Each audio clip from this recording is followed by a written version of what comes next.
দেখেন কত সুন্দর সাহেব বাছুর। আর মা হইলো গির, গিরের পাড়ে থেকে এই যে সাহেব বাছুর হচ্ছে লাল টকটকা বাছুর। এই যে বাছুরটা মজার সাইজ, লাল টকটকা। এ কি দামরা না বহন? ও দামরা বাছুর হয়েছে, দামরা দামরা বাছুর। এই দেখেন এই যে বাইন্দাছেন কে পানাবেন নাকি? দুই বেলা বানান বাছুরে খেলে এই অল্প টাকরা হবে না, খেলে গেলা মায়ের দুধ আছে না, যত খেলাবেন হয়তো ফস করে টাকরা হবো আল্লাহ দিলে ভরিয়া। রাশিয়ান রাশিয়ান চোখটা ঠিক আছে।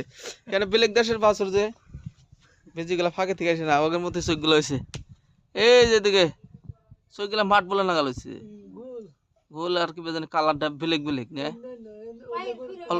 হ্যাঁ বেলেগ সাইজের কালারটা আছে চোখের। চোখটা জানি কিভাবে দেখা যায়, মাঠ বলের মতো ভয়ঙ্কর দেখা যাবে বড় লিখালা, ভয় করবো। হ্যাঁ সোজা খুর। ও আর মা হইলো আলাদা জাতের, আলাদা জাত হইলো, যে এটা সাহেব বাছুর হইলো গির, দুইটা দুই জাত হইলো, মানে ওটা আলাদা। আর মা ওটা হইলো বেলেগ, এটা হলো বেলেগ। হ্যাঁ এটা অল্প বেলেগ জাতের হয়েছে যে গরুটা। হ্যাঁ এটা টাকরা হবো, বড় হইলে গেলা না ভয়ঙ্কর লাগবো গরুটা, বড় হয়েছে।